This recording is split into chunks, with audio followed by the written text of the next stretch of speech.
Para Brigaria 897 FM. Saya akan buka talian dan anda boleh hubungi saya di 669-11897. Saya akan teruskan dengan pemanggil-pemanggil kita di hujung talian. Dan ini adalah pemanggil dari Facebook yang telah pun berhubung dengan saya dan meminta saya menghubungi mereka kerana susah nak tembus si bilik siaran. Saya telah pun memberi peluang kepada teman-teman MJ12 untuk berkongsi dalam rancangan Misteri Jam 12. Bersama saya pada malam ini, kita ada Kak Sharifah di hujung talian. Apa khabar Sharifah? Baik, baik. Apa khabar? Saya sihat, terima kasih kerana bertanya ya. Okay. Dan anda kata anda mempunyai satu peristiwa pengalaman dan berkaitan dengan lift lah, macam tu betul. Dan ini berlaku di rumah anda? Berlaku di tahun 1990. Rumah lama ke macam mana? Di rumah lama lah. Rumah ni, flat ni dah dirobohkan. Dan masa tu nak dirobohkan, dikatakan nak bina flat yang baru lah. Tapi sampai sekarang, diorang tak bina lah, masih tanah lapang. Dekat North Road lah. Bedok South. Jadi Bedok North Road. Bedok North Road.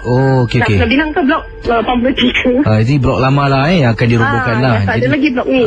Jadi blok lama yang dah roboh ni di Bedok North Road ni, saya memang ada lihat beberapa rumah dahulu telah pun disuruh penghuninya berpindah dan ditutup semula. Dan sebelum tu dah berapa lama duduk rumah tu? Masa tu dah berapa belas tahun lah. Katanya 12 tahun gitu. Wah, dan pengalaman Sharifah yang menyeramkan, apa yang berlaku? Silakan. Okey, pada masa tu saya bekerja di firma Jepun. Dan company Jepun ni kalau tiap-tiap tahun mereka close account pada tiap-tiap bulan Mac. Jadi Februari tu kita akan busy lah daripada account admin Human Resource semua membantu lah nak close account di Singapura, nak send to Jepun lah. Jadi pada Februari tu selalunya saya akan pulang lewat lah. Kadang-kadang balik pukul 12.30 malam, kadang pukul 1, tapi naik cab kita boleh claim company lah. So satu malam tu saya pulang naik taksi sampai rumah dalam 12.30 lah. Jadi masa keluar dari cab cepat-cepat saya bayar cab, saya nak naik lah pasal dah nak terkucil ni, dah tak tahan. Jadi saya pun cepat-cepat lah dah kasih taksi duit, saya pun lari lah. Sambil lari tu saya masa on the way tu tengah nak pergi kat bawah blok tu, saya dah nampak lift terbuka. Jadi saya pun nampak lift terbuka, ada seorang perempuan. Saya pun lambai-lambai tangan saya, sambil tu saya panggil wait. Tapi dia tak picit. Dia tak tekan, tak wait pun, dia lift tutup. Marah jugalah, dah lah nak cepat. Dia ni tak tunggu saya kan. Dan saya pun marah lah. Dia jugalah saya, kurang ajar ni perempuan bodoh. Tak nampak ke apa ke, buta maka agaknya. Jadi lift tu ada tiga berderet. Jadi lift yang tadi tertutup tu lift A. Jadi saya picit lah lift tu baru naik sambil membebel ni. Saya pun tunggu lift yang satu, yang lift tengah-tengah terbuka. Jadi bila terbuka tu saya pergi, saya nak masuk lah ni. Bila saya nak masuk macam terhenti gitu kat depan pintu, saya macam imbas perempuan yang tadi tu sama dengan perempuan yang kat tepi dah ni, tapi dia tak keluar, dia diri betul-betul tepi sudut yang tekan lift. Jadi saya pun sama dengan perempuan ni tu tadi. Rambut dia pun panjang. Tadi saya tak rasa curiga lah pasal saya nak cepat kan. Jadi saya macam nampak imbas gitu. Tapi kali ni saya tengok ni macam sama perempuan yang tadi kan. Jadi saya kata saya depan lift tu saya belum langkah masuk lagi. Saya pun undurkan ke belakang. Saya rasa macam lain macam lah. Badan saya ni bulu roma kat belakang dah meremang ni. Kenapa macam aku rasa perempuan ni daripada nisan ni dia bonek, kenapa dia ada kat dalam sini? Dia pun tak keluar daripada lift. Dia diri kat tepi situ je, tepi sudut tu. Saya pun undurkan diri, saya pun ke tepi lah. Tapi pintu lift dia tak tutup-tutup. Jadi saya pun alamak macam mana saya pun diam lah. Saya tak tahu nak baca pun, otak ni dah tak boleh fikir apa-apa. Macam saya tertanya-tanya, ni siapa ni perempuan ni? Lepas tu bila lift yang dalam berapa minit sekejap lift yang sebelah C tu terbuka. Saya pun cepat-cepatlah pergi sana. Kasi tahu bila saya nak masuk tu, Sebelum saya nak masuk, saya nampak dia lagi. Kat tepi lift, kat sudut tu juga, kat lift C. Saya pun lagi, saya tukar arah, saya lari naik lift, naik tangga. Saya bilang, saya tak tahu apa lagi nak buat. Saya lari naik tangga macam lesik dia naik. Lepas tu bila saya ketuk pintu macam nak pecah rumah, macam nak minta hutang lah. Bila abang saya buka, kenapa ni? Aku saya ketuk kuat-kuat dan nak balik lambat. Saya pun abang, tutup pintu bang, tutup pintu. Habis abang saya macam pun dia tengok saya macam kenapa saya macam ni ya. Dia pun tutup pintu. Saya pun masuk bilik saya, mak saya, arwah mak saya tanya, kenapa Syam? Kenapa? Saya kata, tadi ada nampak. Terus mak saya kata, jangan cakap apa-apa, pergi masuk bilik air sekarang, cuci muka, bersihkan diri dulu. Itulah pengalaman saya. Jadi wanita yang anda macam marah tadi dia tak tunggu anda bila dia naik lift tu, tiba-tiba sekarang ni menjelma dalam lift A, B dan C betul. Itulah yang saya tak percaya, kenapa dia boleh pergi lift dia dah naik, dia ada kat lift B. Lepas tu bila dia tunggu saya macam menanti saya. Saya kata, kenapa dia ni tak pergi kalau dia nak keluar, dia dah keluar, tapi dia tak keluar. Jadi saya terfikir macam pelik lah. Jadi saya ni jangan yang macam terfikir yang jangan hantu tak. Dan selepas kejadian itu saya nak tanya pada Sharifah lah, gangguan penampakan makhluk halus dalam lift, hari-hari mendatang, minggu-minggu mendatang ni, adakah anda berani menaiki lift ataupun anda kata tak apalah, untuk 2-3 hari ni aku puasa dari naik lift? Macam mana? Tak, saya naik tangga juga. Rumah anda tingkat berapa ni? Masa tu rumah tingkat 4. Tapi kadang-kadang malas nak naik lift, nak naik tangga, jadi naik lift lah. Kadang-kadang rumah blok lama ni kadang-kadang tangga ni kotor kan. Kadang-kadang orang najis lah. Betul. Jadi kita nak naik tangga kadang-kadang susah nak naik. Jadi sekarang apa pun saya naik tangga lah. Itu dia pendengar Ria 897 FM, seorang pendengar Sharifah berkongsi pengalaman di blok lama Bedok North Road yang berlaku beberapa tahun yang lalu. Terima kasih Sharifah kerana sudi berkongsi kisah anda dalam Misteri Jam 12. Sama-sama. Assalamualaikum. Waalaikumsalam. Pendengar Ria 897, berikut ini adalah kisah pengalaman daripada Kak Salma berkongsi peristiwa. Katanya Kak Salma, Casey, terus terang kakak cakap, kakak tak pernah dengar rancangan Misteri Jam 12. Tapi tahu rancangan ini wujud daripada kakak ipar, ahli keluarga yang suka dan gemar mendengarnya. Sebab kakak jenis yang penakut.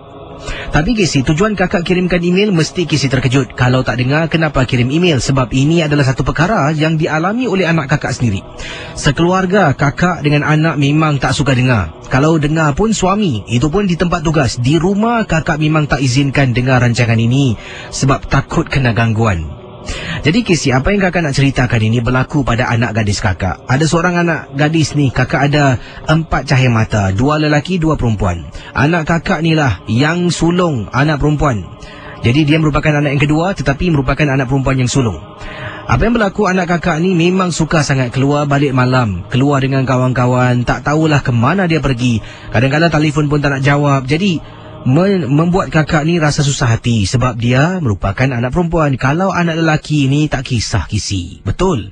Sebab apa? Anak perempuan, kalau sesuatu buruk dah berlaku, perut dah menjadi besar, siapa yang nak bertanggungjawab? Lelaki ni lain Casey. Jadi berbalik pada kisah Kak Salma. Jadi kakak pernah beritahu anak kakak waktu dia nak keluar pada hari yang dimaksudkan. Kakak kata, Dian, kau nak keluar hari ni, Mama tak nak tengok kau balik lepas pukul 9. Pukul 9 kau balik, aku tak nak buka pintu. Kau ketuk macam mana pun aku tak nak buka. Jadi anak kakak cuma mengiyakan kakak dan keluar rumah. Dia keluar rumah Casey, pukul 9 tak balik, pukul 10 tak balik, kakak telefon tak jawab. Dia SMS kakak, dia kata on the way. On the way Casey, pukul 12 tak balik-balik. Sebagai seorang ibu, anak tak nak dengar kata apa nak buat Casey. Jadi pendengar Ria 897 FM, kakak beritahu suami tak boleh buat apa-apa sebab suami di tempat tugas. Bukan apa, dah banyak Casey kali kena marah. Sampaikan dah pernah kena penampar dengan suami kakak pun masih tak serik. Entah macam manalah Casey. Anak yang lain semua okey, yang satu ni saja tak tahulah terpesong sangat. Jadi malam tersebut 12 lebih tengah malam, kakak dah tak tahan sampaikan kakak tertidur di ruang tamu. Casey, pukul 1 pagi, kakak terbangun apabila dengar orang hentak pintu.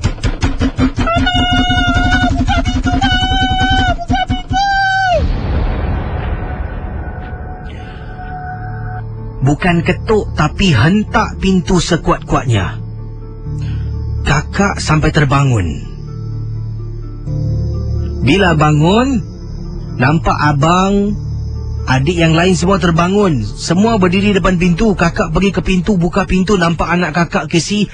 Rambutnya dah habis Casey, kusut masai. Ketakutan, mata terbeliak merah menyala. Kakak buka pintu, tarik dia masuk ke dalam, tersuruh abangnya keluar tengok apa yang berlaku.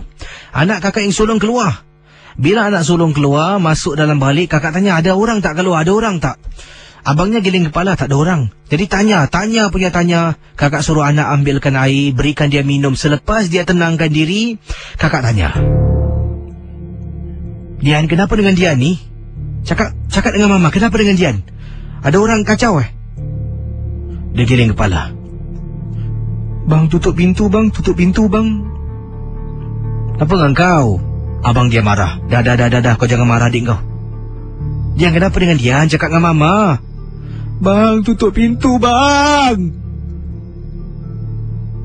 Jadi kakak rasakan macam ada benda yang tak kena. Kakak pun membaca beberapa surah. Kemudian kakak tekap tangan kakak ke mata anak kakak. Abangnya tutup pintu. Kemudian kakak suruh dia buka perlahan-lahan. Kakak suruh dia bercakap. Katanya awal tadi bila dia balik lewat Kisi pendengar Ria 897, dalam lift dengar bunyi orang bernafas. Dalam lift yang dia naik seorang diri, tidak ada orang lain, dengar bunyi suara orang bernafas.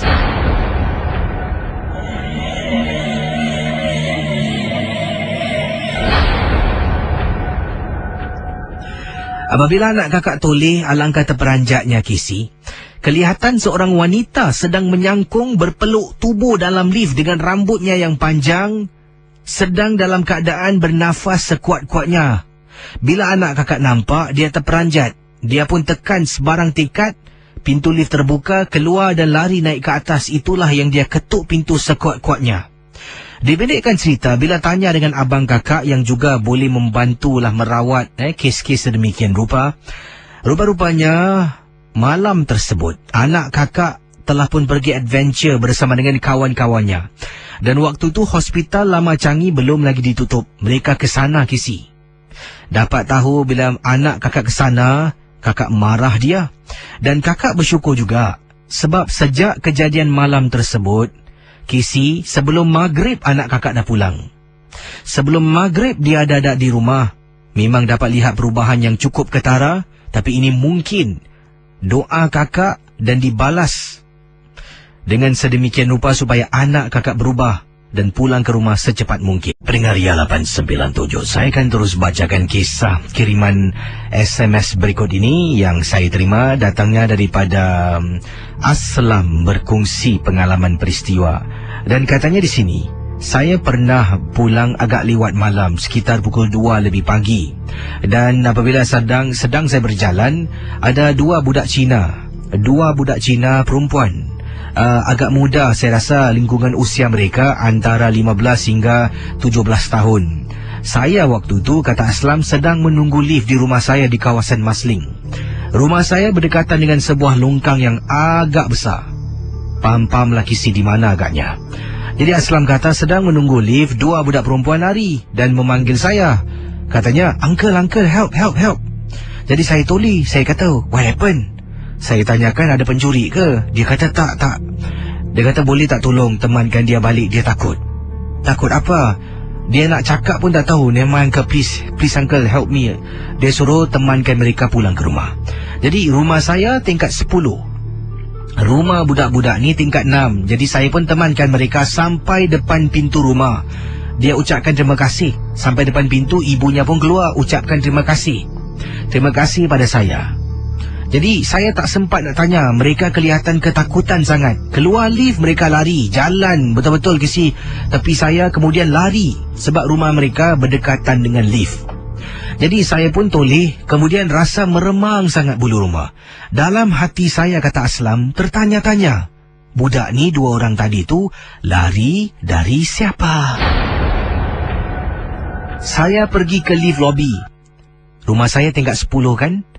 Rumah mereka tingkat 6, saya tekan butang lift. Lift yang tadi naik ke atas. Sedang tunggu lift, saya dengar suara benda mengerang. Betul-betul di sebalik tembok belakang lift.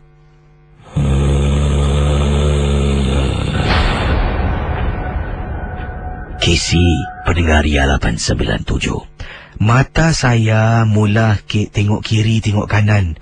Ya Allah, bunyi apa pula tu? Lift pun sampai, Casey. Saya masuk ke dalam lift, tekan tingkat 10.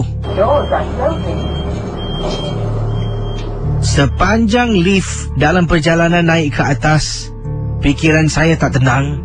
Saya mula rasa takut, meremang bulu roma apabila lift sampai tingkat 10, pintu terbuka. Kelihatan di sebalik tembok, betul-betul tepi lift tembok, nampak macam rambut hitam mengurai.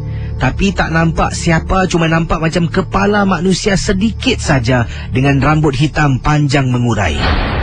Bila dah ternampak, saya tekan butang pintu terbuka. Saya pejam mata, saya baca, saya kuatkan semangat. Saya lari sampai depan pintu. Saat saya sedang nak buka pintu rumah saya, Casey, dapat rasakan dekat belakang saya macam ada benda sedang memerhatikan saya. Tapi saya tak toleh. Saya buka pintu. Isteri saya kebetulan keluar dari bilik, nampak saya. Bang, baru balik bang. Isteri terdiam. Bang, tutup pintu bang. Tutup pintu bang. Pendengar Ria 897, saya rasa isteri ternampak sesuatu. Dengan segera masuk, saya tak tutup pun bin besi, pintu kayu saya tutup, saya kunci semua, Casey. Saya menghampiri isteri saya, napas tercungap-cungap. Isteri saya terus peluk saya selawat di telinganya, dia pun ikut saya selawat. Kemudian saya masuk tandas, ambil wuduk. Saya masuk ke dalam bilik, solat 2 rakaat untuk tenangkan diri yang sedang takut. Selepas solat, barulah saya boleh berfikir dengan baik, dengan jelas. Isteri saya duduk atas katil ketakutan. Kemudian saya tak berani tanya sebab saya tak nak isteri fikirkan. Saya temankan isteri sampai dia terlelap, barulah saya tidur. Keesokan harinya, saya tanya pada isteri. Isteri saya sampai ke saat ini tak nak beritahu apa yang dia nampak. Dia kata dia tak nak cakap. Tapi saya rasa saya tahu.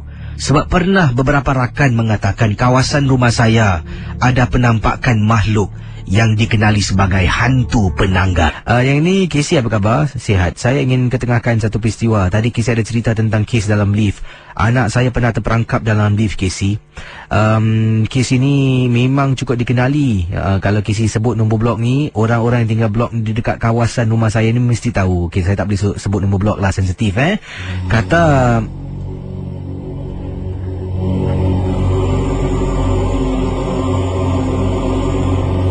ini dari Kak Fauzia. Bayangkan para pendengar. Kata Kak Fauzia, cakap tentang perkara dalam lift. Saya pernah, Casey, malam-malam hari sekitar pukul 12.30 malam, saya dengar bunyi loceng lift tak habis-habis. Rupa-rupanya tu orang yang saya tunggu tak balik. Anak saya terperangkap dalam lift, saya tak tahu. Dan anak saya pun entah macam manalah dah jatuh ditimpa tangga. Telefon bimbitnya pula mati. Memang tak boleh saya hubungi. Jadi saya risaulah. Akhirnya orang yang dalam lift tu merupakan anak saya.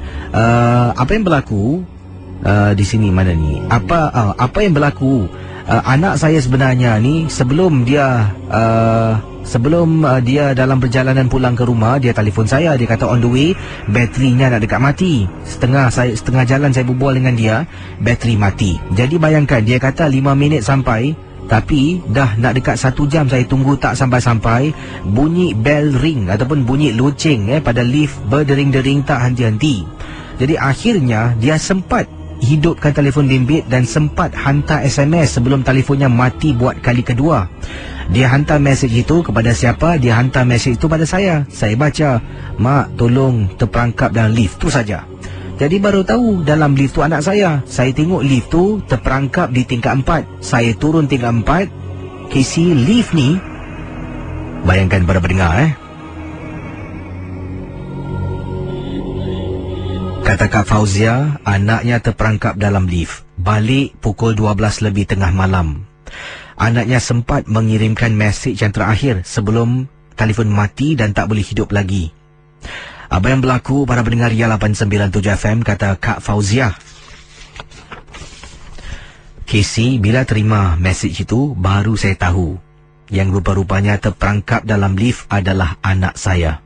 Saya keluar dari rumah, tengok lift tingkat 4 terperangkap. Saya turun ke bawah. Bila turun bawah, lift tu antara setengah tingkat 4 dan setengah di tingkat 3. Saya bungkuk, cuba tarik dan berbual dengan anak saya. Anak saya dapat dengar. Saya kata nanti saya akan telefon pegawai lift untuk bantu. Jadi saya sempat tengok dekat cermin kecil tu, nampak ada sudut terbuka kan. Sekarang lift kan ada cermin, boleh tengok dalam. Jadi walaupun lift anak saya sebelah bawah, tapi masih boleh tengok cerminnya sedikit. Saya tengok dekat dalam lift tu ada orang. Anak saya ni panik. Wanita yang berdiri di belakang anak saya langsung tidak ada apa-apa perasaan, kata Kak Fauzia. Jadi Kisi, saya pun telefonlah lift service center untuk datang berikan bantuan. Sementara itu saya kata pada anak, tunggu sekejap lah nanti Mami, saya kata Mami dah telefon lift service center, dia akan datang dalam perjalanan, tunggu sekejap lah. Jadi anak saya ni duduk, tiba-tiba dia duduk dekat lift tu kerana kepenatan. Rupa-rupanya dah 1 jam dia terperangkap Kisi, dah 1 jam dalam lift. Setelah dia duduk, terus dia terpekik sekuat-kuatnya depan mata saya. Dalam keadaan terpekik, terpukau, anak saya, "Mami, tolong Mami, Mami tolong, siapa ni dalam lift Mami?" Saya tak boleh buat apa-apa Kisi. Saya cuma kata tenang. Kekecohan saya dengan anak terpekik-pekik depan lift membuat jiran-jiran di tingkat yang sama, tingkat atas, terbangun. Ramai-ramai tengok histeria. Hairan pula Kisi, anak saya ni menangis ketakutan dan dia kata dalam lift ada benda. Saya tanya benda apa? Saya sebenarnya tak tahu. Yang dia katakan perempuan yang dia nampak tu bukan manusia. Akhirnya pegawai lift datang. Lift tu boleh dibuka pintunya, naik. Di lantai 4 anak saya keluar berpeluh menangis ketakutan. Yang paling menakutkan, saya toleh dalam lift, saya tengok dalam lift tak ada orang kecuali anak saya seorang saja. Saya peluk dia, bawa naik atas. Dia dah tenangkan diri. Saya tanya kenapa tadi terpekik-pekik. Dia kata, tadi Ida naik lift seorang-seorang. Macam mana pula Ida boleh terperangkap dengan seorang perempuan dalam lift? Dari mana perempuan tu datang? Kisi, bila saya dengar meremang bulu rumah saya Kisi. Itulah pengalaman dari Kak Fauzia dan anaknya yang terperangkap dalam lift di salah sebuah estet perumahan di Singapura. Saudara, kalau anda sendiri terperangkap dalam lift dan anda tahu dalam lift itu anda hanya seorang diri, tidak ada orang lain. Tiba-tiba anda terasa macam ada orang dalam lift. Toleh belakang, ada mungkin seorang wanita tua, mungkin seorang lelaki yang sama terperangkap dengan anda. Apa yang akan anda lakukan? Kisah teman Kak Hasna, Suzy awal tadi ni dikatakan oleh Kak Maya kata seram betul Kisi. Kisah tentang teman Kak Hasna, Suzy tu yang tinggal di flat lama di Malaysia. Kakak pernah ke salah sebuah flat lama di Malaysia. Memang Kisi, ada kalanya flat sana tu kelihatan seram waktu malam. Dan nak kalau flat tu nak dirobohkan dan nak didirikan, penduduk-penduduk harus berpindah. Mereka pun sana ada M-Block, tapi bukan macam kita, M-Block dapat duit.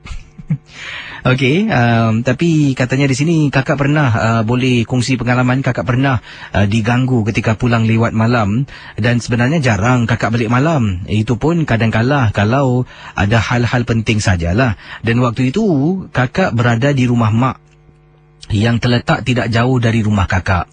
Sebenarnya nak duduk rumah mak ni sampai pukul 8 lebih nak pulang lah. Tapi oleh kerana mak minta temankan, jadi kakak duduklah rumah mak sampai pukul 1 lebih. Dan terpaksa pulang sebab suami pagi nak bangun pergi kerja, nak makan, nak kena siapkan. Jadi kakak kata pada mak lah, barulah akhirnya kakak pulang sekitar 1 lebih pagi. Untuk pengetahuan Casey, rumah kakak di Punggol Edgefield. Oh, di mana tu Punggol Edgefield. Besar juga Punggolnya. Dan rumah mak kakak juga di kawasan Punggol. Tidak jauh dari rumah kakak dan hanya berjalan kaki dan menyeberangi beberapa jalan raya sahaja. Jadi dalam perjalanan nak pulang, mak kakak kata pada kakak, kau nak balik baik-baik. Jadi tak ada apa-apa lah mak, sini selamat lah mak. Jadi mak kakak kata, bukan baik-baik pencuri. Baik-baik adalah kau faham lah mak cakap, mak tak nak sebut. Kakak terperanjat Casey bila mak cakap macam tu. Jadi kakak tanya, apa mak cakap ni? Tak ada, itu hari mak datang rumah kau pukul 11, kau ingat tak? Yang mak hantar lauk. Bapak kau drive. Aha. Jadi kata mak kakak, bila dia tengah anak hantar lauk tu, suaminya atau bapak kakak ni berada di tempat loading unloading bay sedang tunggu. Mak kakak bawa kesi plastik nak hantar lauk di rumah kakak 11 lebih malam. Dia nak naik lift, tiba-tiba dalam lift tu bau pacai kuat sangat. Jadi mak kakak batalkan niat untuk naik lift di rumah kakak di Punggol Edgefield.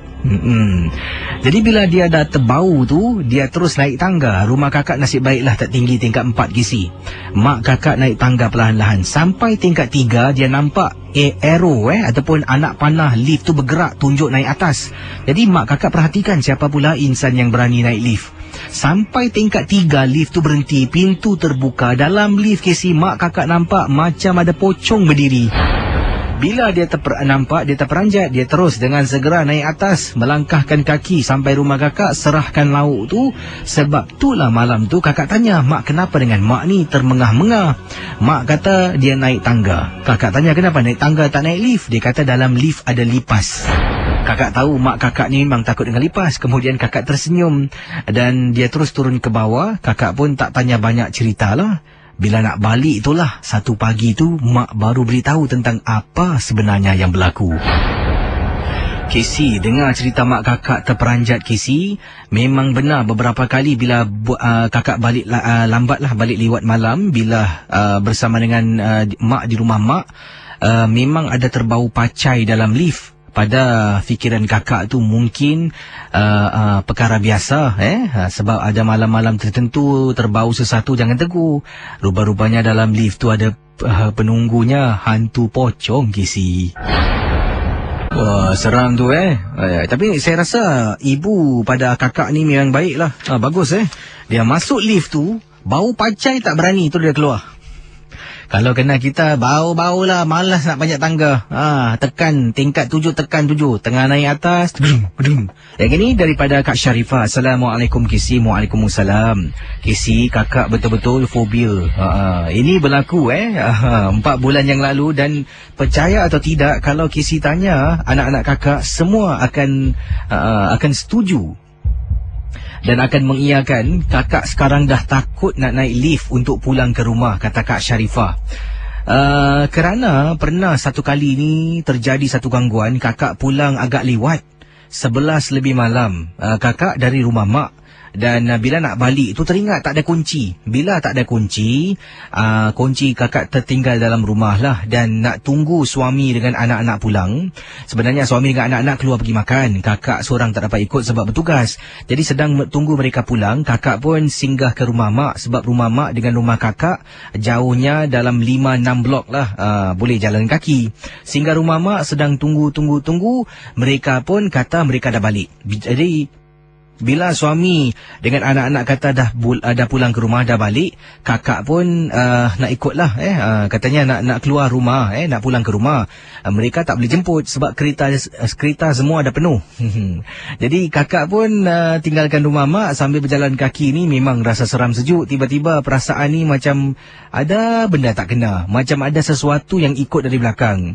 Setiap kali jalan macam ada orang ikut, kakak toleh tak ada benda. Setiap kali jalan macam tu lah. Toleh tak ada benda. Semakin laju, semakin lama semakin laju tapak yang kakak langkah. Sampai depan lift, kakak picit lift turun ke bawah. Kemudian masuk dalam lift, kakak tekan rumah kakak di tingkat 10. Jadi sedang tunggu lift tingkat 10 ni Casey, kakak perasan macam ada sesuatu. Sebab di lift rumah kakak ni ada cermin. Setiap kali cermin tu nampak tembok, nampak refleksi di belakang macam ada orang sedang berdiri. Bila kakak toleh Casey, alangkah terperanjatnya, memang benar di belakang kakak ada perempuan sedang berdiri sambil melihat ke arah depan. Kakak punyalah terkejut. Kata Kak Sharifah, tangan kakak meraba-raba nombor yang kakak picit dekat lift. Nak naik tingkat 10, meraba, main tekan sembarang, lift berhenti di tingkat 7, terus kakak keluar lift naik tangga. Sejak 4 bulan lalu sampai ke saat ini, kakak takkan berani naik lift walaupun hari pagi, petang dan memanglah malam, lagi-lagi memang tak berani. Anak kakak sampai tanya, tak ada apa-apa pun. Kakak kata tak nak sampai sekarang Casey. Wah, tu dia Kak Sharifah, tolong ketengahkan pengalaman ini. 4 bulan yang lalu kena gangguan macam tu, sampai sekarang takut naik lift. Kak Sharifah pun saya pun balik rumah naik lift. Macam ni balik rumah naik tangga je lah ya. Yang ini kiriman SMS saya ingin bacakan, datangnya daripada Juliana. Apa khabar Casey? Kabar baik. Saya ingin berkongsi tentang rumah saya di kawasan Sengkang. Rumah saya betul-betul tepi lift. Dan kebelakangan ini Casey, hampir setiap malam ada sesuatu yang tak kena dalam lift rumah saya ni. Boleh kedengaran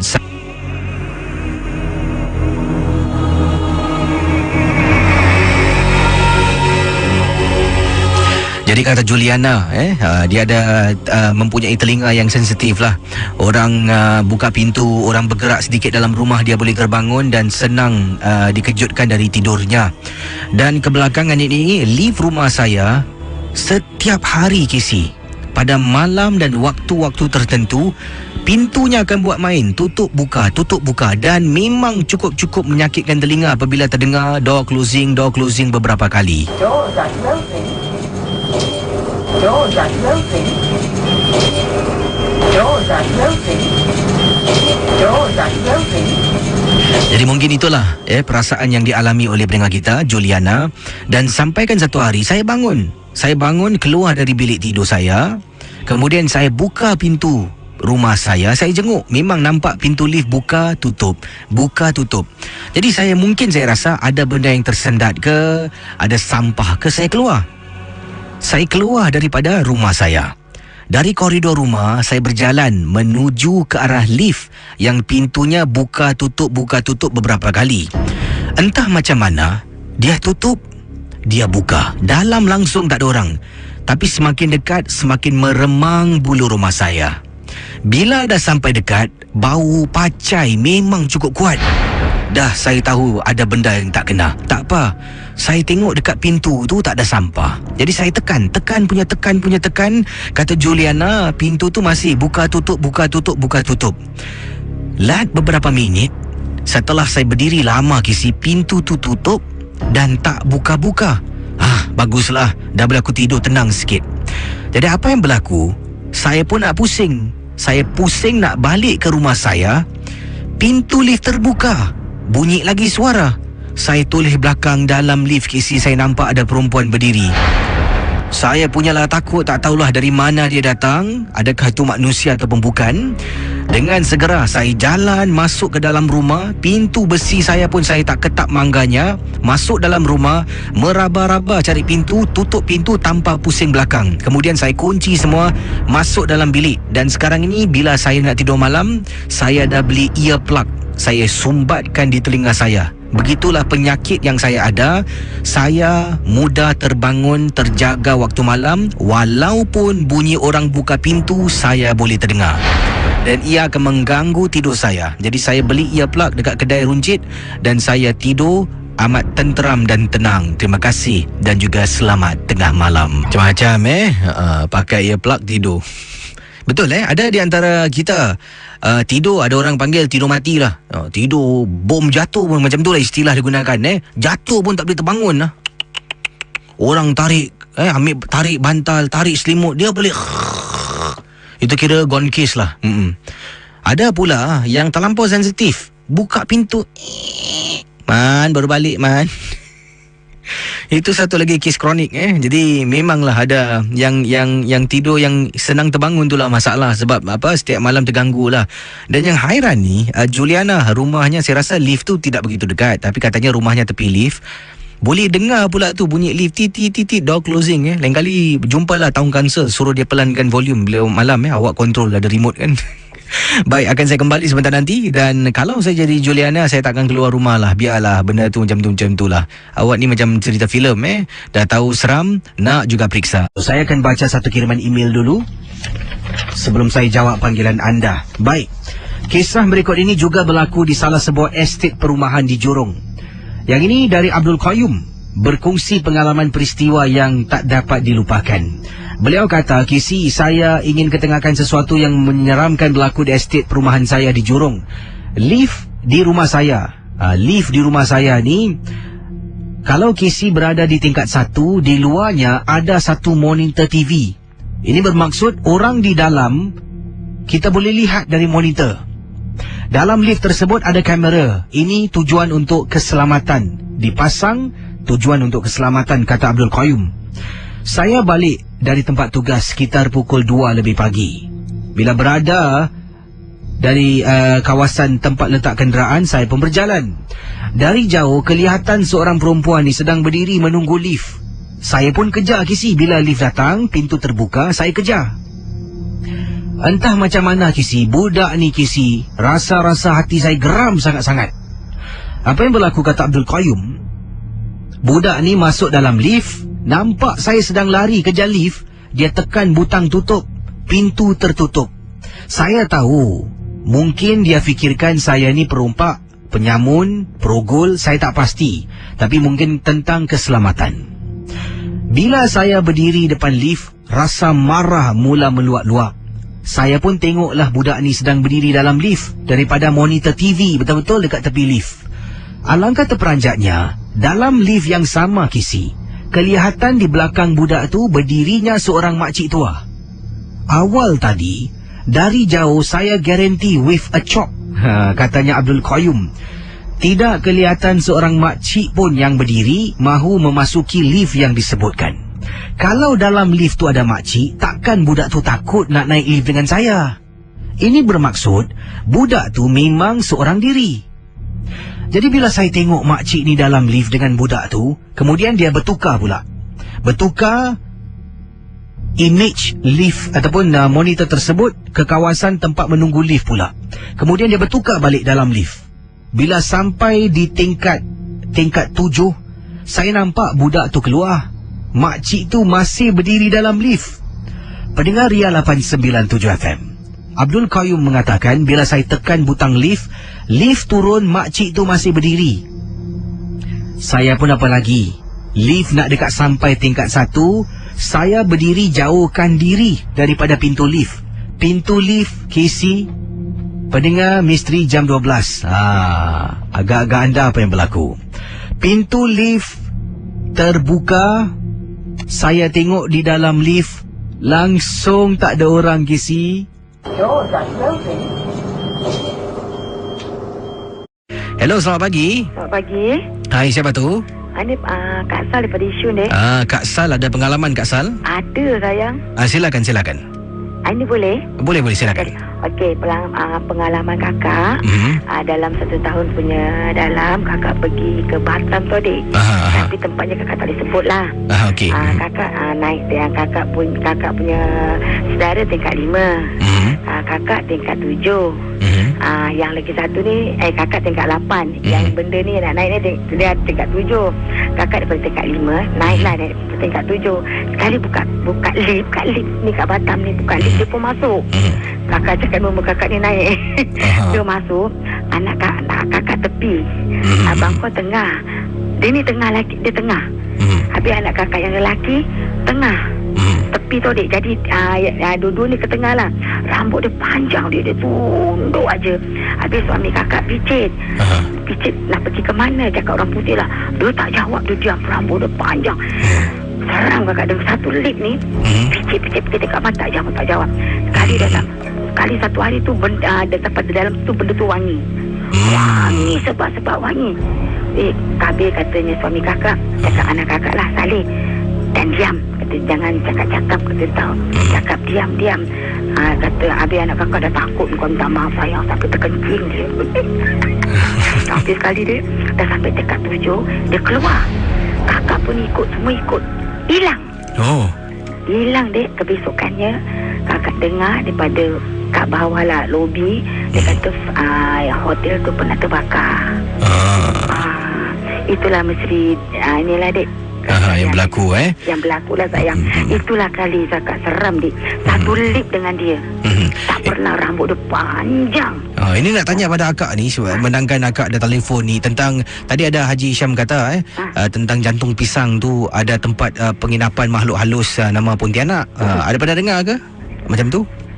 Tak pernah lah. Tak pernah tak pernah dengar lah dek. Kalau macam yang tengok gambar tu diorang buat tu ada. Tapi macam tak pernah dengar lah. Diorang bikin dengan batang-batang pisang. Memang kakak dulu memang duduk kampung dah lama. Tak pernah lah orang bikin pada pokok-pokok pisang ni. Terima kasih ya kak. Ya sayang, ya dek. Kembali dari Putri. Assalamualaikum Kisi. Waalaikumsalam warahmatullahi taala wabarakatuh. Saya ingin berkongsi satu peristiwa dan Kisi, saya berani mengaku tak apalah Kisi orang cakap saya penakut ke. Kalau sekarang ni saya balik kerja setiap hari, ibu saya akan turun dan tunggu saya di luar blok, bukan kolong blok di hujung kolong blok rumah saya, di mana saya letakkan kenderaan di tempat letak kereta bertingkat. Pengalaman saya yang mengerikan ini berlaku apabila saya pulang lewat dari tempat tugas sekitar 1 pagi. Saya memang tak berani dengan M12 bila memandu dan hanya mendengar bersama dengan ibu saya bila ibu saya tak penat. Kalau tidak, kirim salam sudah Kisi. Dalam perjalanan saya dari tempat letak kereta, harus jalan dari hujung blok. Dari hujung blok saya sedang berjalan, tiba-tiba di belakang saya kelihatan ada seorang perempuan sedang berdiri. Tapi dia memandang ke atas lantai di hadapannya. Jadi sedang berjalan, saya berhenti, saya toleh tengok nampak perempuan yang tadi disebutkan oleh Putri. Saya pun terhenti seketika, kemudian dalam hati saya istighfar 2 kali. Saya pun melangkahkan kaki. Bila saya berjalan, saya dengar bunyi orang seret-seret kaki Kisi. Dalam hati, tolonglah, jangan benda tu, tolonglah. Jadi saya pun jalan. Semakin laju saya berjalan, saya dapat dengar semakin laju seritan kaki di belakang saya. Tiba-tiba bila sampai depan lift lobby, saya mati-mati tak nak pandang di belakang. Saya tengok depan dan 45 degree sebelah kanan supaya saya tak ternampak apa yang ada ikut saya tadi. Saya dapat bau kawasan lift, baunya punyalah wangi. Wanginya Kisi memang tak pernah saya bau, seolah-olah bercampur. Mula-mula bau wangi, kemudian bau bunga Kisi. Bau bunga yang menakutkan ini membuat bulu roma saya meremang semakin menjadi-jadi. Lift pun sampai. Bila nak masuk ke dalam lift, bau wangi bertukar menjadi busuk. Saya masuk ke dalam lift, kata Putri. Kisi, bila langkahkan kaki saya dalam lift, tangan sebelah kanan meraba-raba nombor tingkat rumah saya dan nak tutup pintu. Sebab selagi pintu tak tutup, kata Putri, saya tak akan pusing. Takut ternampak benda tu depan pintu. Saya akhirnya dapat tekan pintu lift tutup. Pintu lift dah tutup sepenuhnya. Lift dah bergerak naik atas. Barulah saya pusing dan tarik nafas lega. Rumah saya di tingkat 9. Lift naik tingkat 2, 3. Sampai tingkat 4, saya boleh terpandang Kisi. Benda tu mukanya sedang rapatkan betul-betul depan cermin lift, membuat saya terus terperanjat dan terpekik seketika. Kisi, sampai tingkat 9, saya tahu kisah saya ni mungkin susah nak masuk akal. Tapi gangguan yang saya hadapi memang menakutkan. Sampai tingkat 9, kata beliau, saya sembunyikan, lekatkan badan saya ni, rapatkanlah badan saya ke tembok lift sebelah butang. Saya tekan pintu buka, perlahan-lahan saya menjenguk keluar, takut-takut dia sedang tunggu. Saya langkahkan kaki sepanjang larian saya daripada lift ke rumah, iaitu lebih kurang 4 unit lebih jauhnya dari lift. Mulut saya komat kamit membaca. Sambil itu saya keluarkan kunci dari tangan bila dari beg tangan saya bila lari sampai depan, buka pintu. Lebih terperanjat bila nampak ibu saya dalam gelap sedang menonton televisyen, membuat saya terpekik lebih kuat. Ibu saya terus marah saya dan tanya, kenapa dengan kau? Dipendekkan cerita, saya ceritakan apa yang berlaku. Sejak malam itu, takkanlah saya nak berhenti kerja, Kisi. Jadi saya terpaksa susahkan ibu. Setiap hari, tanpa putus, ibu akan jemput saya 1:30 pagi di hujung blok. Saya ingin mengambil kesempatan ini untuk mengucapkan ribuan terima kasih kepada ibu yang tersayang, Hasna Latif, yang sedang juga mendengar Misteri Jam 12. Minta maaf Bu, nanti kalau saya dah bersuami, suami saya pula akan susah. Dia ketawa. Seram awak ni cakap pasal lip-lip, saya balik pun naik lip juga. Yang ini ada kiriman SMS yang saya terima daripada Afwan. Kata Afwan, apa khabar Kisi dan juga pendengar Misteri Jam 12? Khabar baik. Tempoh hari saya baru balik dari tugas. Saya berada di tempat letak multi-story kapak. Saya baru letakkan motosikal saya di sana. Dan dalam perjalanan saya nak menuju ke arah blok saya, apabila saya dihampiri oleh seorang seorang budak perempuan. Dan budak ini seolah-olah menangis ketakutan. Jadi saya fikirkan adalah mamat gangster mana ke, perompak ke yang nak pukul dia. Saya pun takut juga Kisi sebab saya seorang. Saya terus get ready, standby. Helmet saya dah naik tinggi Kisi. Tunggu je orang tu menjelma, tapi tak nampak apa-apa. Kemudian sambil mata saya berkeliaran cari musuh wanita ni, saya tanya, kenapa dengan awak ni? Kemudian dia tak boleh cakap, menangis tak henti-henti. Sampaikan Kisi, ada beberapa penduduk di blok yang sama tinggal dengan saya, tengok di tingkap dapur, kerana wanita ni terpekik-pekik, seolah-olah saya pula yang bergaduh dengan dia. Jadi oleh kerana saya tak nak malu, saya kata, jom ikut saya pergi ke kolong blok.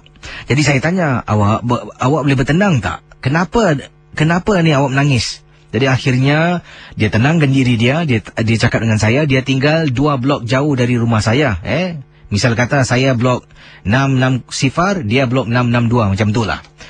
Dan kata Afwan, bila dia kata awal tadi dia nak naik lift, dan apabila dia ternampak dalam lift, dalam lift ada kelibat makhluk pocong. Dia terus tak berani dan lari ketakutan. Mencari sesiapa yang dia nampak. Dan hairan, malam tu tempat tu semua lari sambil terpekik. Tak ada orang pun yang dia nampak. Dan sampailah ke blok saya, dia nampak saya keluar daripada multi-story kapak. Dia pun meminta bantuan saya. Dan Kisi, setelah wanita itu ceritakan pada saya, adakah patut dia minta tolong saya hantar dia balik sebab dia takut? Saya nak cakap dengan dia balik. Kalau saya hantar awak balik, siapa yang nak hantar saya balik? Afwan, kau menakut juga Afwan Nak tak nak, saya kata okeylah, saya hantar dia sampai ke rumahnya. Kemudian dia ucapkan saya terima kasih berkali-kali Kisi. Bila saya nak turun Kisi, nak turun lift, saya teringat dia nampak pocong. Saya batalkan niat, walaupun rumahnya tingkat 9, saya turun tangga dari 9 sampai ke 1, jalan sambil mulut ni baca Kisi surah-surah suci yang saya tahu, sampailah ke rumah saya. Terima kasih dan juga selamat tengah malam dari Afwan. Message ini Jadi itulah, Afwan pun takut Afwan kita serupalah. Dan satu lagi ni tentang kisah awal tadi, Cik Moksin yang diminta tolong lah. Kalau anda Mungkin bukan seorang wanita. Kalau wanita ni lelaki selalu baik hati nak wanita tu cantik, ayu, minta tolong hantar je lah. Cuba anda mungkin seorang makcik lah, makcik tua, dia kata tolonglah makcik takut nak balik. Adakah anda akan hantar makcik tu walaupun bloknya 2-3 blok jauh dari rumah anda sampai depan rumahnya? Setelah dia beritahu di blok yang anda nak hantar tu dia ternampak makhluk seperti pocong. Macam mana? Apakah pendapat pandangan anda? Ada di Facebook awal tadi saya tanya bagaimana nak hantar, nak beritahu bagaimana. Ada yang kata apa ni? Oh, saya tersasul awak spot biasalah, mata pandang lain, cakap lain Dari Fardilah. Saya saya pun tak hantar, terus lari. Kesian kalau makcik tolong nak hantar makcik nak. Tapi makcik tu betul lah manusia, cuma dia takut lah. Dia ceritakan di kolong blok rumahnya mungkin ternampak ke penanggal ke sesuatu. Jadi bagaimana kalau tak nak hantar? Yalah, zalim betul budak ni. Ada kata sini kalau hantar boleh lah, tapi cakap dengan makcik tu saya tidur rumah makcik tu. Setakat hantar makcik balik dia lepas nanti aku pula balik pocong ikut dari Manboyan. Wah, nak tidur rumah makcik lagi banyak cantik muka awak. Ya, kisah seram Ada yang tanya saya, Kesi, kalau Kesi macam mana? Makcik tu datang pada Kesi, adakah Kesi nak hantar makcik tu? Kalau saya, terus terang, kalau saya rasa mungkin tak sedap hati macam je ni, saya boleh. Saya telefon rumah saya panggil adik saya. Adik saya turun, cik kejap cik, saya telefon adik saya. Turun bawah jap. Saya dengan adik saya dengan makcik tu hantar dia balik rumah. Sampai rumah, setidak-tidaknya ada adik saya balik dengan saya. Kan senang. Ya, masalah selesai daripada hantar makcik tu kata orang ni buat baik berpada-pada. Jangan sampai menyusahkan diri sendirilah. Kita hantar orang, lepas tu kita yang susah nanti. Makcik bangun subuh-subuh nak siram pokok, ternampak kita tidur tepi koridor nak belum balik nak. Daripada Encik mana ni?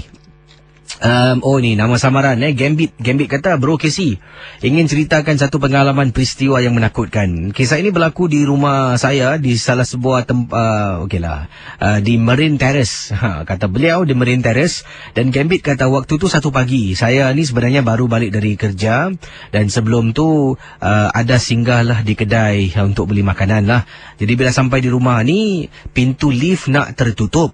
Dari jauh nampak pintu lift nak tertutup, saya pun lari dan nampak ada orang di dalam lah.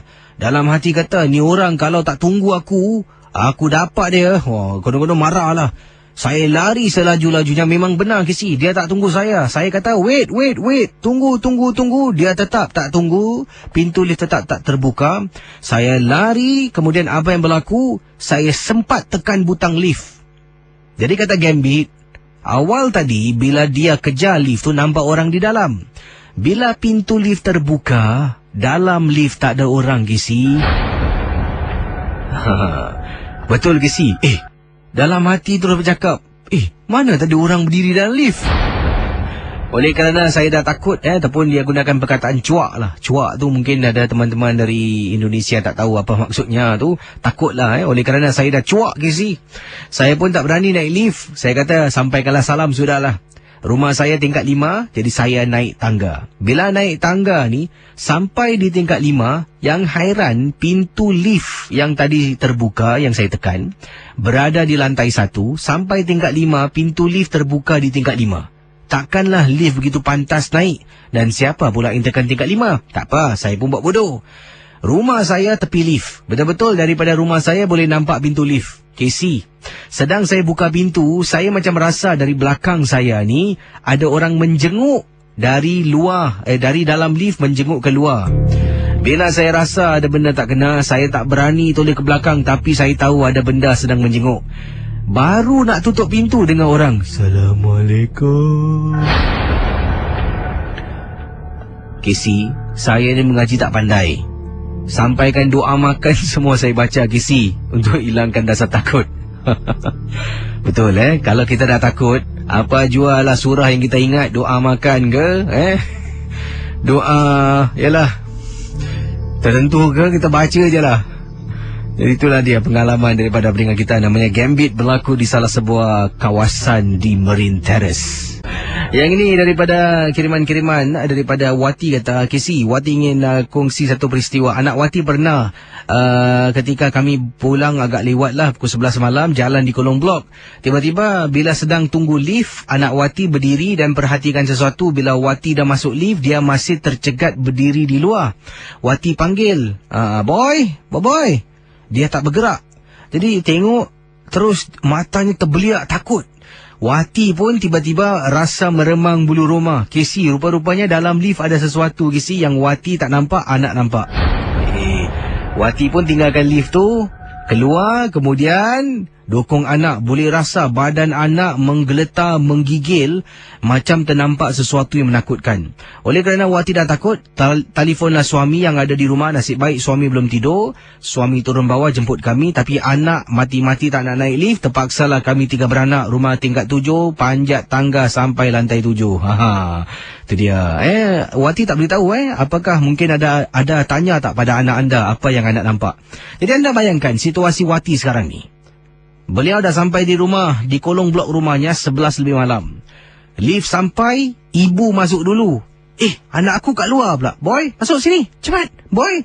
Anak menggigil ketakutan dan seolah-olah melihat sesuatu dalam lift di belakang ibunya yang ibu tak nampak. Ibu pun tiba-tiba meremang bulu roma dan rasakan sesuatu ada di belakangnya. Ibu keluar. Ibu pegang anak menggigil, menggeletar ketakutan. Jadi itulah kisah dari Wati. Awak ni Wati buat saya segan pula naik lift. Nampaknya malam ni saya banyak tangga lah. Okey, ini dari Kak Farida. Apa khabar KC dan juga pendengar Misteri Jam 12? Khabar baik. Kakak ingin ketengahkan satu kisah yang berlaku 2 hari lepas. Waktu tu kakak sedang tunggu lift di depan rumah kakak, nak pergi ke rumah mak. Dan sekitar 11 lebih malam sebab mak kata ada masak lauk kegemaran suami. Dan apabila mak telefon dah 11 lebih malam, suami pula dalam perjalanan nak balik dan suami pun dah beritahu kakak boleh tak ambilkan lauk rumah mak, dia nak makan. Jadi terpaksalah sebagai isteri yang soleha ni, kakak terpaksa keluar rumah KC, sayangkan suami punya pasal. Walaupun dah 11 lebih malam dan tidaklah begitu jauh. Rumah kakak di Compassville, rumah mak kakak di tak nak sebutkanlah tempatnya. Kakak berjalan kaki lebih kurang 20 minit baru sampai rumah mak. Dan apa yang berlaku bila sampai di rumah mak ni, di kolong blok rumah mak, kakak terperasan ada seorang makcik sedang tunggu lift sama dengan kakak. Dan kakak tengok bila kakak sampai, makcik ni berdiri. Kakak pun berdirilah. Kakak fikirkan dia dah tekan butang KC.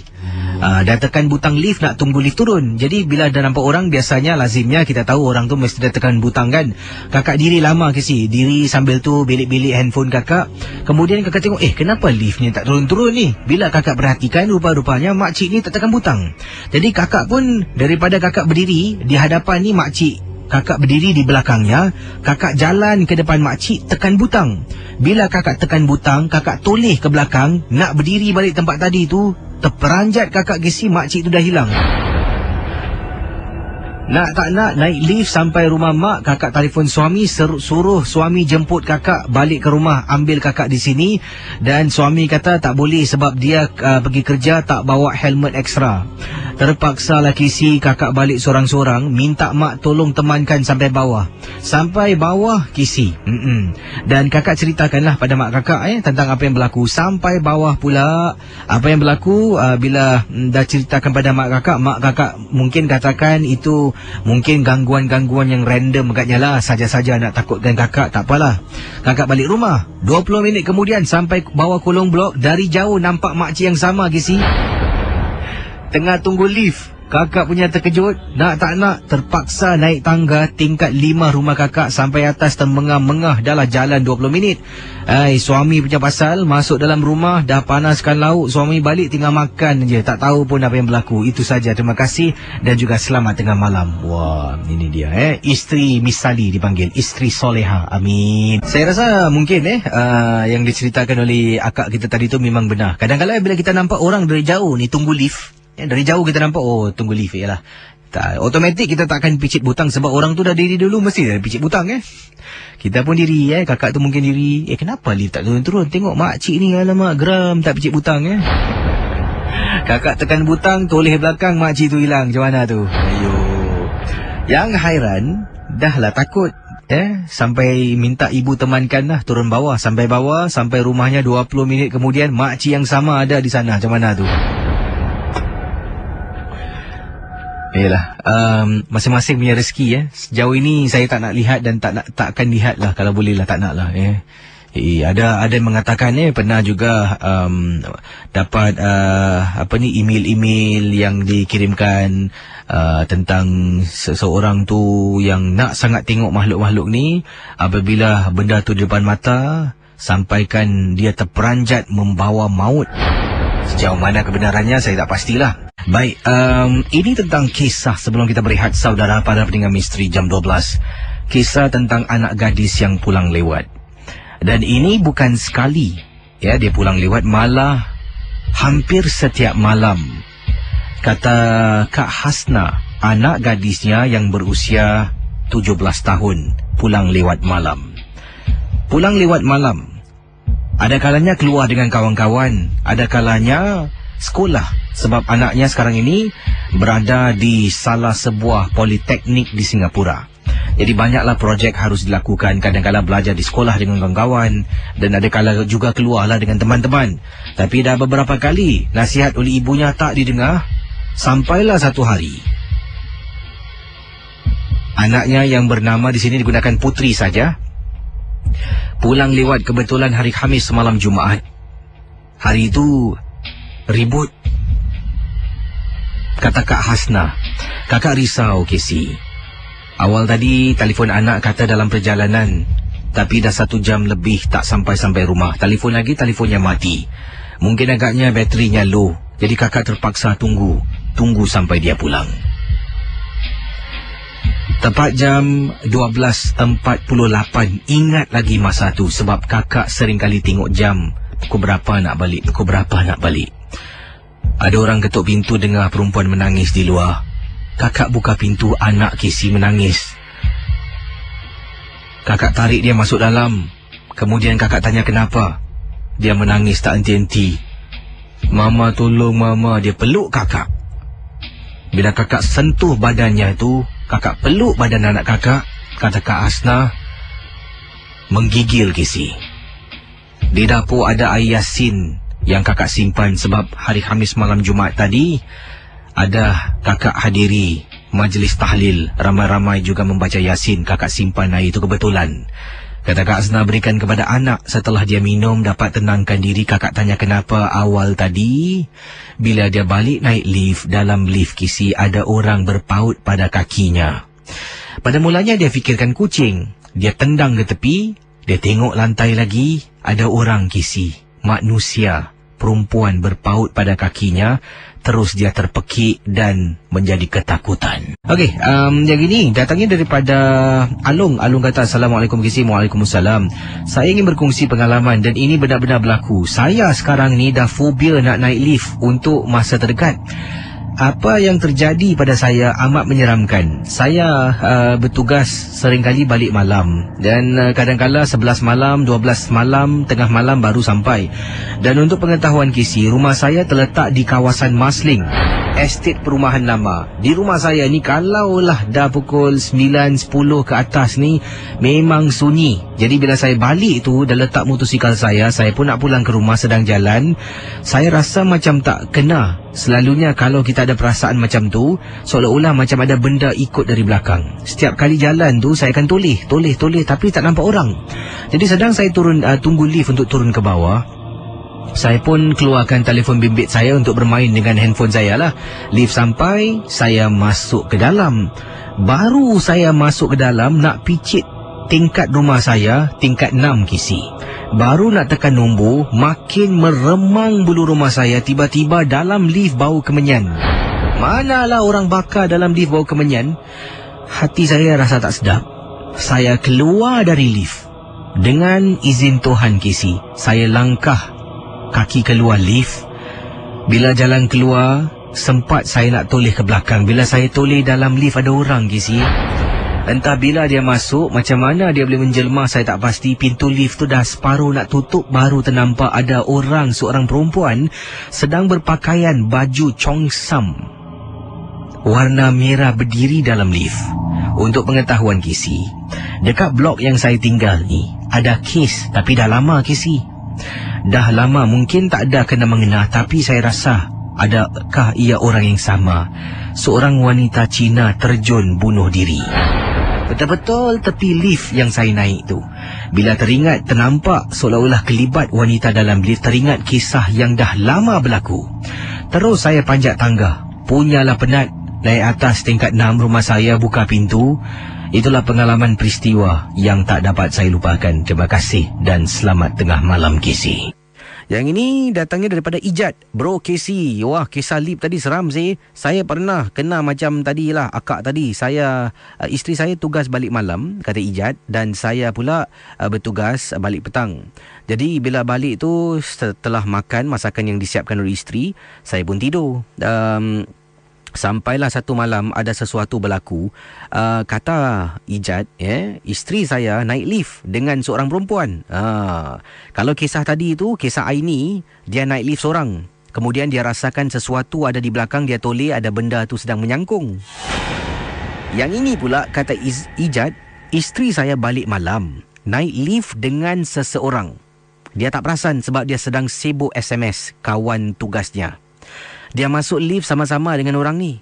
Dia pun tekanlah rumah saya tingkat 5. Dan orang tu tak tekan. Jadi dia ingatkan orang tu sama tinggal tingkat 5. Apa yang berlaku, kata Ijat? Setelah lift tu naik, dia dah keluar lift di tingkat 5 tu masih SMS. Dia keluar dari lift, sempat dia toleh belakang. Casey nak tahu isteri saya nampak siapa? Isteri saya nampak seorang makcik. Makcik ni dah meninggal dunia 2 hari yang lalu. Dia nampak makcik ni dalam lift, Casey. Bila dia nampak, dia terus terperanjat. Dia lari macam lepas kodong. Selalunya dia buka pintu sendiri. Ni kali dia ketuk macam nak pecah sampai saya terbangun. Saya buka pintu, tengok dia menangis, menggigil badannya. Casey boleh lihat dia ketakutan. Sejak malam tu nak balik, habis saya terpaksa susahkan diri sendirilah. Dia akan SMS, telefon saya untuk tunggu dia di kolong blok. Casey memang benar dia ceritakan. Makcik tu namanya tak boleh sebut lah, orang dah meninggal. Dah meninggal 2 hari ke macam tu yang lalu. Tetapi isteri saya benar-benar nampak, Casey. Bukan dengan tudung. Makcik tu pakai baju kurung dengan selendang. Dia suka pakai selendang lepas. Saya pun selalu juga nampak makcik ni. Saya pula kadang-kadang takut nak naik lift setelah isteri saya ceritakan pada saya. Tapi syukurlah saya tak pernah lihat. Cuma isteri saya saja yang diganggu.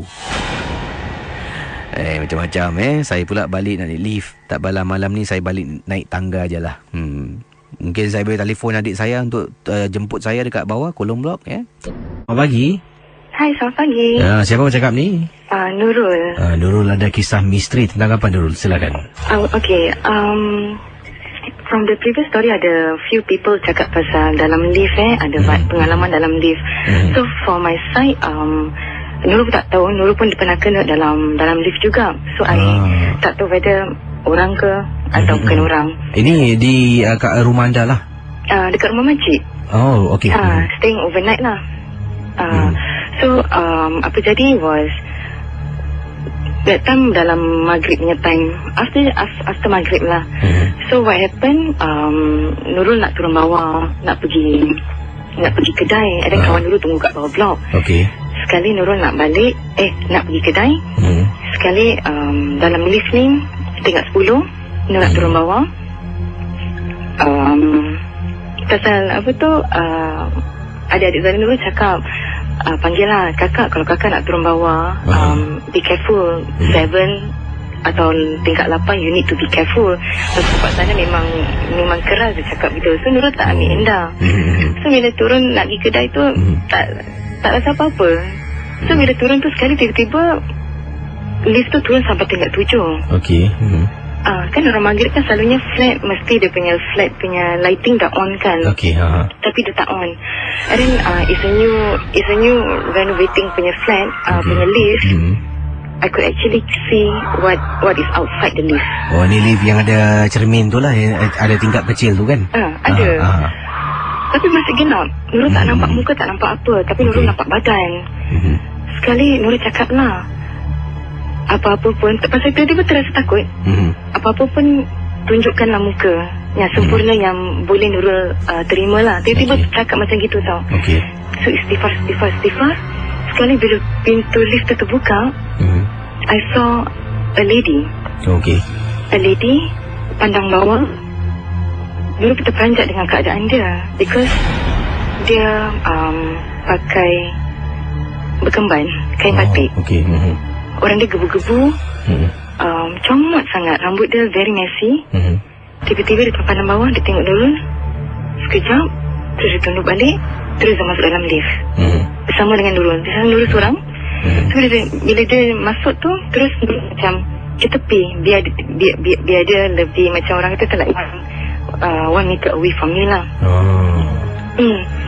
Sekali dia tak cakap apa-apa, tak apa. Terus dia diri je sama dengan Nurul lah.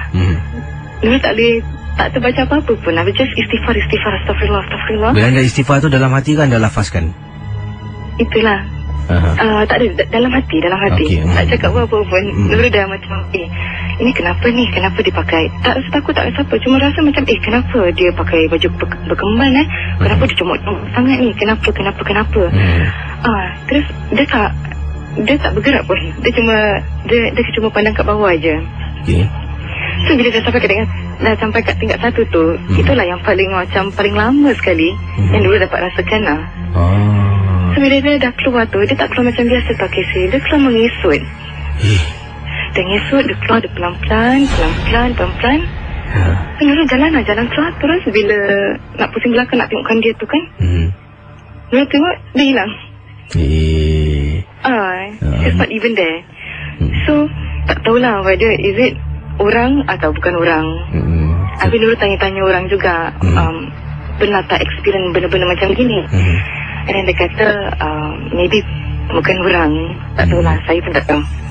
Dan Nurul, boleh saya tanya, di rumah makcik anda kawasan mana? Bukit Batuk. Bukit Batuk. Terima kasih Nurul. Sama-sama Kevin. Brigadier 897. Ini akan saya ketengahkan satu peristiwa pengalaman yang menyeramkan. Saya tak nak sebut. Estet perumahan ini adalah terletak di kawasan barat Singapura, West, barat Singapura. Dan pengalaman yang diceritakan ini adalah kisah daripada Kak Maimun yang berkongsi peristiwa yang menakutkan beliau. Dan di rumahnya di kawasan barat Singapura ni, kenapa saya tak nak sebutkan? Sebab bila saya baca kisah ni memang seram. Jadi terpulanglah pada anda. Ada yang takut, ada yang mungkin rasa seram, boleh perlahankan ataupun matikan radio anda buat seketika. Kata Kak Maimun, Casey, Kak Maimun ingin berkongsi satu pengalaman kakak. Sebelum terjadinya perkara yang paling menakutkan dalam hidup Kak Maimun ni, Kak Maimun pernah beritahu suami beberapa kali untuk jemput kakak bila pulang dari tempat tugas. Kakak balik rumah, pulang ke rumah Kisis, lazimnya sampai di kolong blok sekitar 1.20 pagi. Dan waktu itulah kakak akan balik rumah seorang diri. Memang estet perumahan kakak di kawasan barat ni memang sunyi sepi. Nak-nak bila dah selepas 10 malam, macam tak ada orang Kisi. Jadi apa yang berlaku? Bila perasaan takut ni mula timbul, kakak beritahu suami untuk jemput kakak dari kolong blok naik ke rumah. Tapi suami katanya penat, malas, keesokan hari dia tugas. Dan terpaksalah kakak pulang. Pulang seorang diri setiap hari. Memang Kisi kadang-kala takut nak naik lift, kakak akan naik tangga. Walaupun rumah kakak di tingkat 7, tercungap-cungap nafas dibuatnya kerana nak menghilangkan rasa takut. Jadi setelah lebih kurang 2 minggu berturut-turut, bayangkan para pendengar, kata Kak Maimun, 2 minggu berturut-turut beliau naik tangga. Sampaikan satu malam ni beliau, tak apalah, malam ni tak ada apa-apa insya-Allah. Jadi kata Kak Maimun, beliau picit lift dan tunggu lift untuk turun untuk pulang ke rumah menaiki lift. Apa yang berlaku? Bila Kak Maimun sedang tunggu lift turun, dah rasa meremang sangat bulu rumah. Kemudian hatinya berbelah bagi. Nak naik lift, nak naik tangga. Nak naik tangga, nak naik lift. Itulah yang difikirkan oleh Kak Maimun. Akhirnya beliau pilih naik lift. Dia masuk dalam lift, tekan tingkat 7, pintu lift pun tertutup. Dalam lift, para pendengar Ria 897 FM.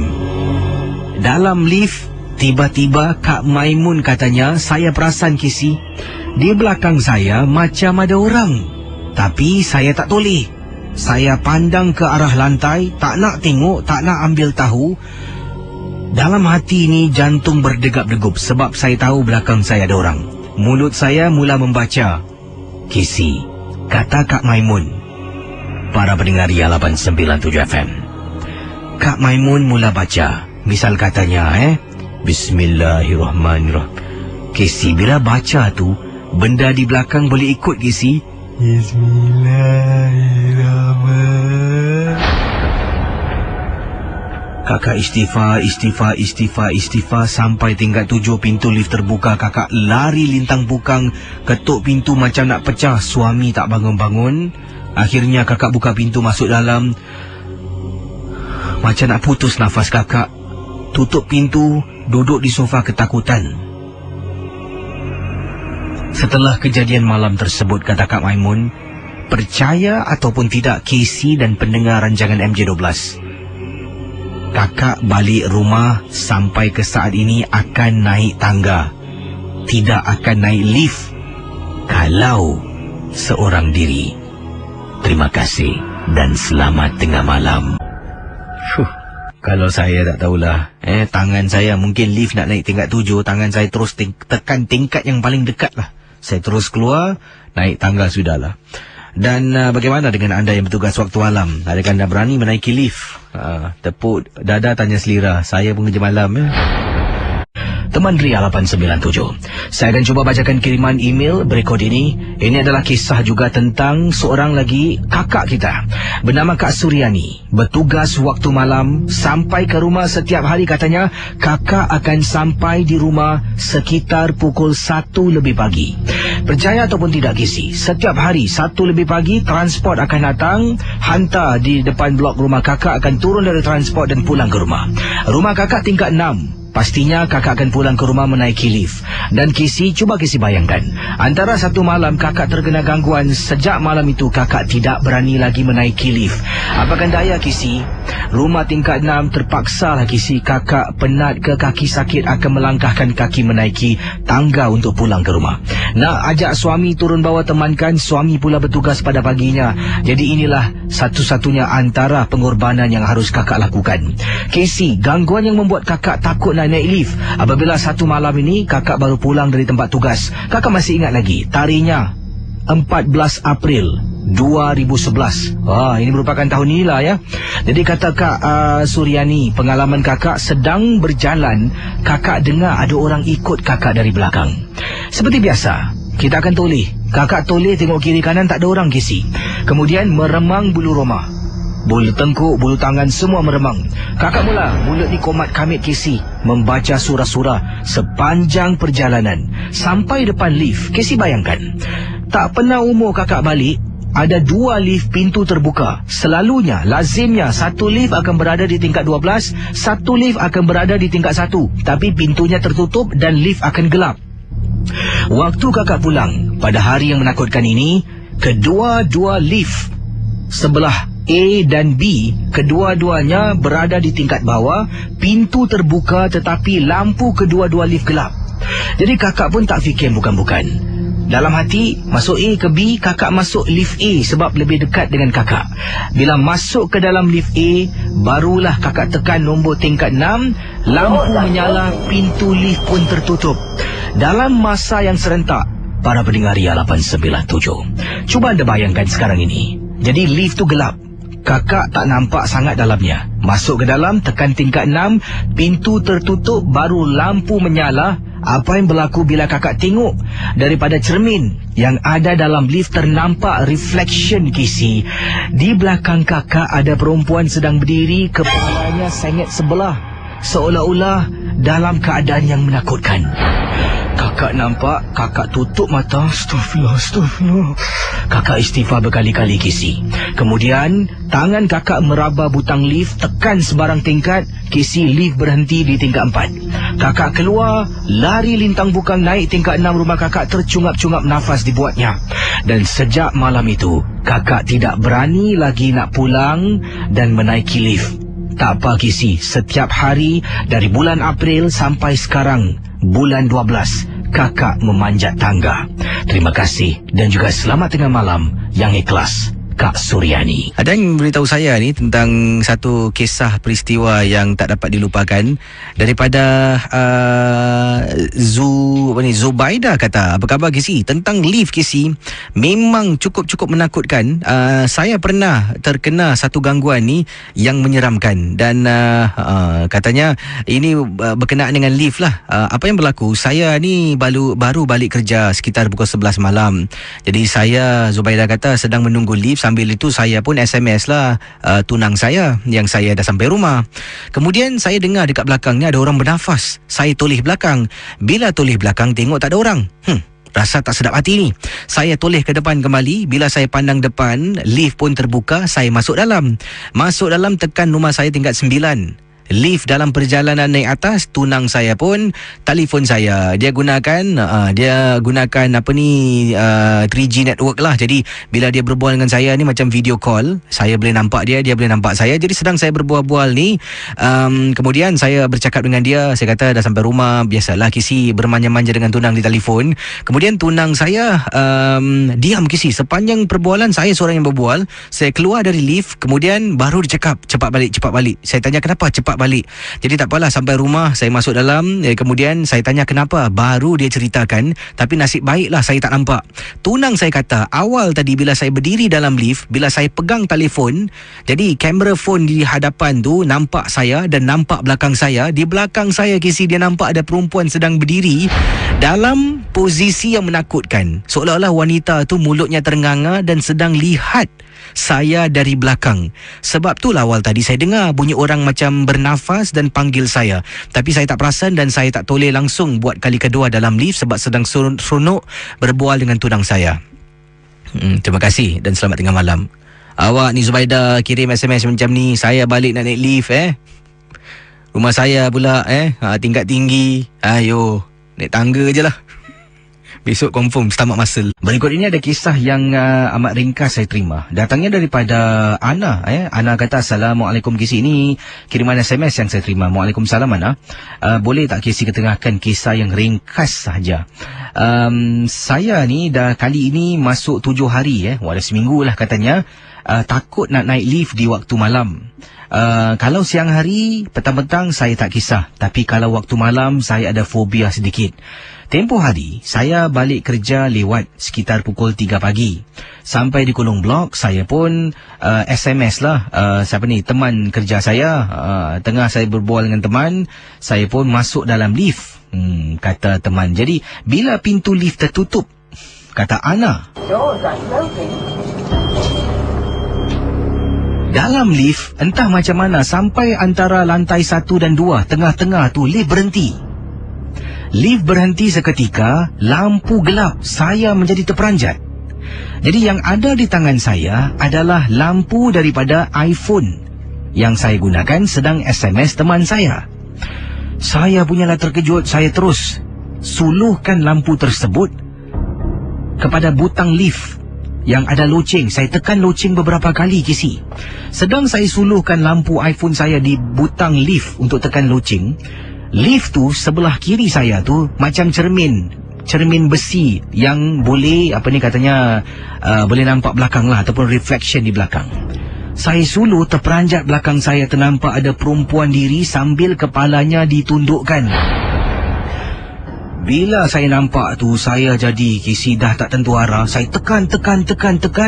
Akhirnya lampu kembali, lift bergerak naik atas. Kisi, rumah saya tingkat 7. Sedang lift naik, saya dengan segera tekan tingkat 4. Tingkat 4 pintu terbuka, saya tak pandang belakang, naik tangga sampai ke rumah. Itulah pengalaman ringkas. Dan masuk hari ini dah 7 hari saya balik kerja tak naik lift. Terima kasih dan selamat tengah malam Kisi.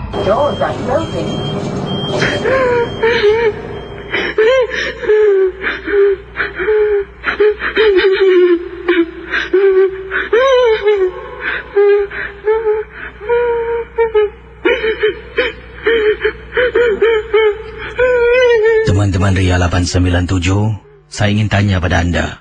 Kalau anda naik lift di waktu malam, mungkin awal pagi macam tadilah, pukul 3 pagi, lift terhenti seketika, lampu mati, kemudian di belakang anda dengar suara perempuan menangis. Apa anda buat? Adakah anda akan buat keputusan macam teman kita awal tadi? Katanya dah masuk 7 hari tak naik lift bila balik pukul 3 pagi. Sanggup naik tangga tingkat 7. Saya ni pejabat tingkat 3 naik tangga dah termengah. Ada kata kat sini daripada Ariana, katanya Kisi nak buat apa Kisi? Buat bertenang je lah, buat bodoh dan buat membaca lah. Apa ayat-ayat yang tahu tu dia. Yang ini daripada Husniyah. Dalam lift juga saya akan kena heart attack. Betul lah Kalau kita dengar pengalaman orang, kita mungkin tak dapat rasakan. Tapi kalau kita terkena sendiri, seorang diri dalam lift, saya dah lah bawah tanah ni sorang-sorang.